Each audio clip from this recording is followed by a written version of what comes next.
Hello po sa ating lahat. Na kami meron pong anunsyo po, lalo na sa Gumamela Street. Medyo rampant po yung area dito sa Caracruz po. Ito, sinabihan ko na itong mga kabataan dito na meron po tayong ordinansa. Pasensya po tayo kasi nai-report na po kayo.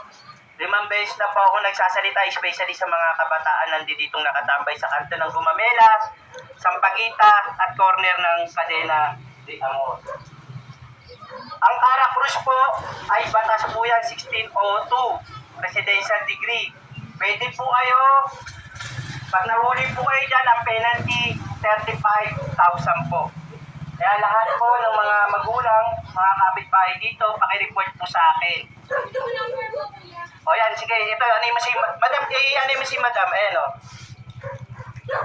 30, ayan po si Madam, kinuha yung number ko, Kagawad Teddy Rosales, 0965 11 31 253. Sige po. Ayan po. Lahat po dito, sana po ng mga kapitbahay natin maging concerned po kayo sa Caracruz kasi masagwa na po tignan dito. 5 beses na po nagsalita sa mga kabataan. Ngayon po, pag nahuli po ito ng mga kapulisan natin, lalo na may Comelec checkpoint tayo, umiikot ng mga kapulisan, marami po sila dito, 20 po. Inilagay dito sa Maricaban area dahil sa Comelec checkpoint. Lahat po iikutin yan. Pag nahuli po yan, ang penalty po, 35,000. Ang kaso po, illegal Caracruz, PD 1602, presidential degree. Pasuyo na lang po mga mami ha. Sa mga kabataan, wag na pong tatambay dito kasi kahit di ka nagka-Caracruz at nanood ka, kasama ka dyan, accessories, lahat na madadampot, kahit 3, 5, kawawa naman po. At marami na tayong ganyan na lumapit sa ating kawawa naman.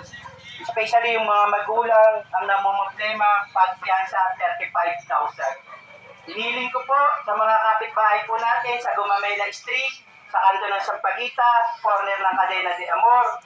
Makipagtulungan po kayo sa akin at sa barangay po.